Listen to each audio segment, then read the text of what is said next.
Hello and welcome. This is Japan, and last night, it was this morning technically, we had Marigold Summer Destiny over here in Japan. Not over, like it's God, why does this just always is a train wreck of an intro? But it was a something type of pay-per-view or premium live event. Actually, this one actually feels more of like a pay-per-view because you had to pay for it. Luckily, yeah, that didn't happen, but I did get to watch it.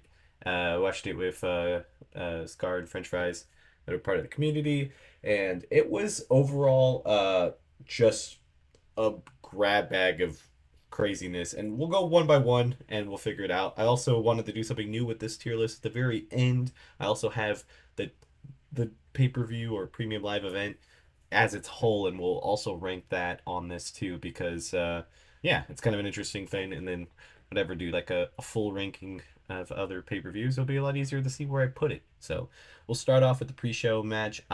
Some of the names I'm gonna butcher, so I'm gonna possibly try to skip as many as possible so I don't sound terrible. But the very first match was a singles match. It was I I don't remember the first person's name as much or how to say it.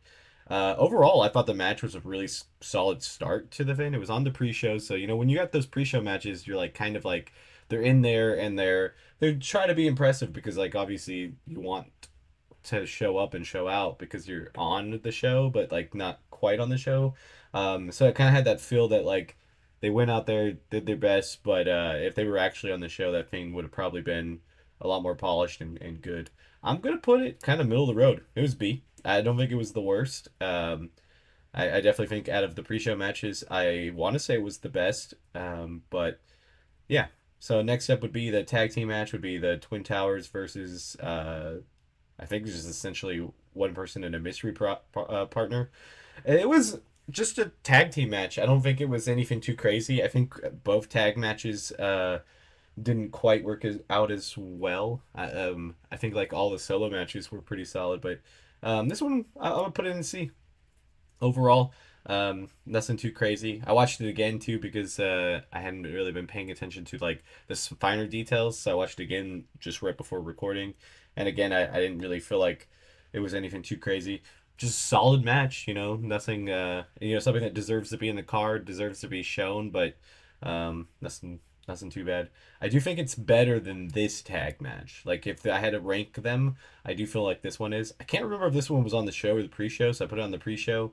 Um, I think overall it was just it was kind of rough. I was gonna say on the last one, time limit draw is just not my thing. I don't really like the draws because it's just like there's always that speculation of just like it's just gonna end in a tie and there was really no point of it.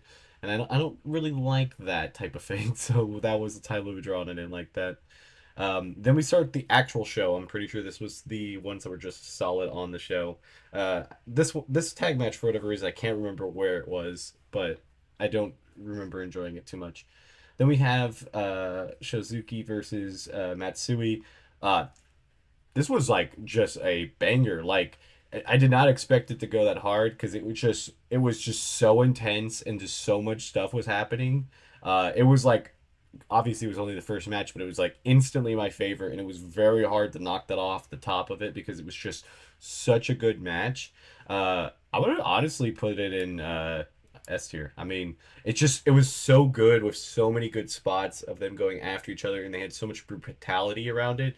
I was like, this is kind of low key insane if the rest of the card is going to be like this because they're going way too hard, and some of the matches really did fit that vibe. So if that's kind of what this promotion ends up doing, like it's gonna be a really fun promotion to look at and watch because I was like, I'm instantly hooked. I want to watch more of these. Next up, we got the six-woman tag match. I feel like there was like a story thread to this that made this match a lot more like PLE like worthy because like I obviously don't know any of the story because it wasn't translated and they didn't have like subtitles, so it seemed like it was kind of like a rivalry, and then it had some people into it. Now the older team with on this side, it was what Nico I think was the youngest member. She stole the show. Like she was the best part of that match.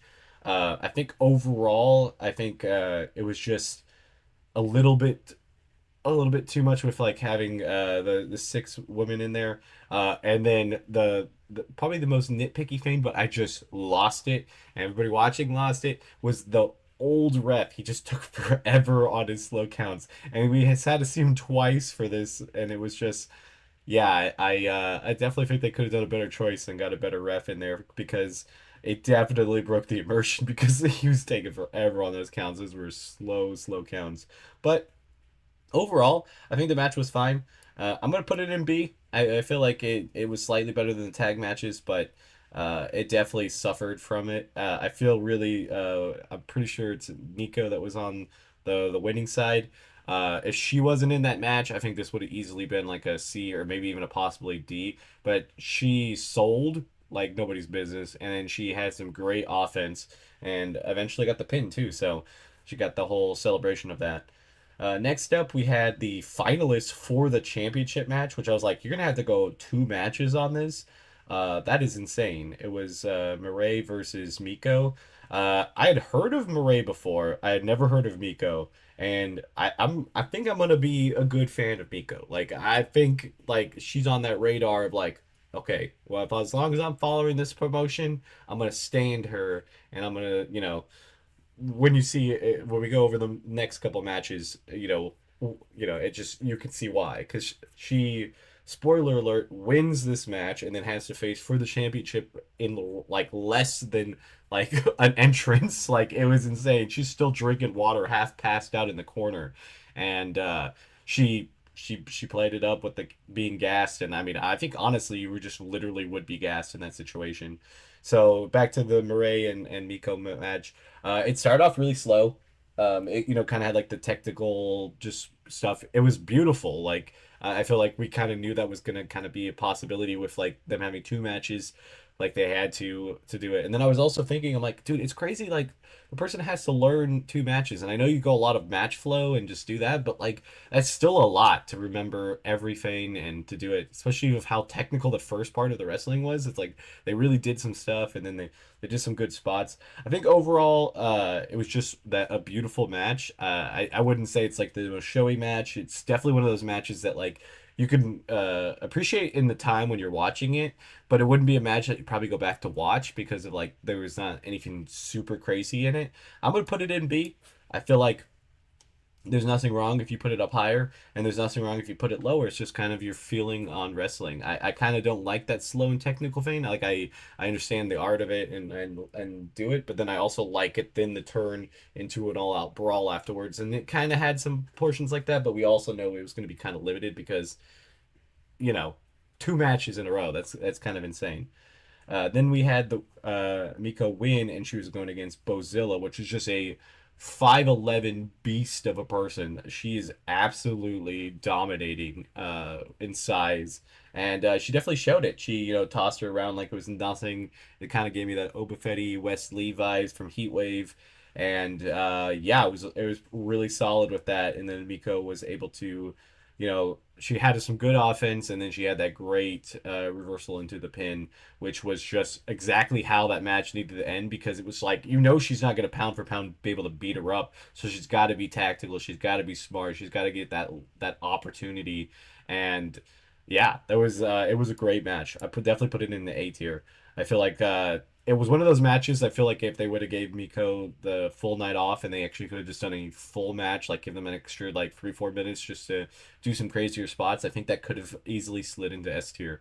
And that's not even like like an exaggeration. It was that good.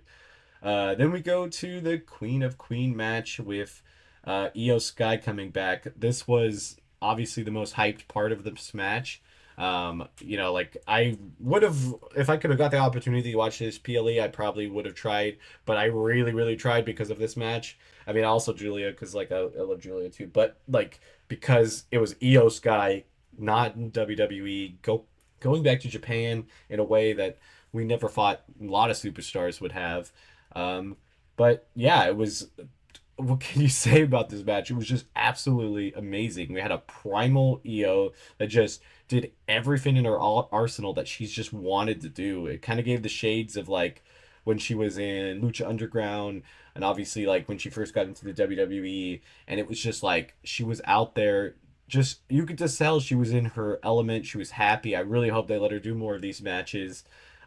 Everything that she did out there just looked beautiful, but she gave so much to her opponent that like they both came off looking great because it was like we kind of knew Io wasn't going to lose that match. I don't think that was going to be an actual thing, and but you kind of felt there a couple moments that you could definitely have seen something like that happening. But yeah, absolutely S tier. There is no other match that is the match of the night. Which it should have been, and it definitely could have been the main event. But obviously, you have bigger things going when you have your title going. You can't bump the title down. But absolutely, 10 out of 10. Would see again. 5 stars. Everything that you can think of is that match.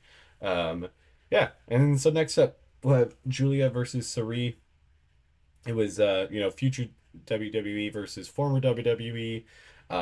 Julia coming back off an injury, looked like pretty solid. Just did her thing out there. So Rhea actually really had some great offense. Took some hellacious bombs. They went into the table that was nasty because that table just like cracked in half, but like it had no give to it. It was just it was beautiful, which I don't know, like give these speculations, but I didn't even know it was no DQ match. I don't I feel like they're a little bit looser over there. They had some chair spots, everything about that was just really funny. Not funny, but really, really good, and it set up a really good match. The my biggest gripe about the match is the ending because she had been working on the wrist. Obviously, the wrist was what Julia got hurt. That's fine. I'm good with that, but it didn't feel like she tapped out, and I don't know if it was just like a weird thing. I don't know. Obviously, there's like that loss of translation part of it. Like, did she say I quit or did something happen? But like, because I don't know the explanation, and maybe somebody in the comments can tell me. I don't know. I think that definitely broke the immersion a little bit for me on everything because like the match was pretty solid there. It was like it was at that part where it's like at the 4.5 stars, like going into that area where it could get into a 5 star match and then just abruptly ended, and that was it. So I'm gonna put it in A. I think it's still a solid match. It was a great, I guess maybe farewell match for Julia in Japan. So I think that was the perfect way to end it. And if we're talking about the show altogether, this was their second event of all time, which is just it was solid. They put out a pretty decent card. I guess we start with some gripes. Obviously, the pre-show is a little long. I don't think there's really anything wrong with that to a certain extent because it's a pre-show, so you don't have to watch it.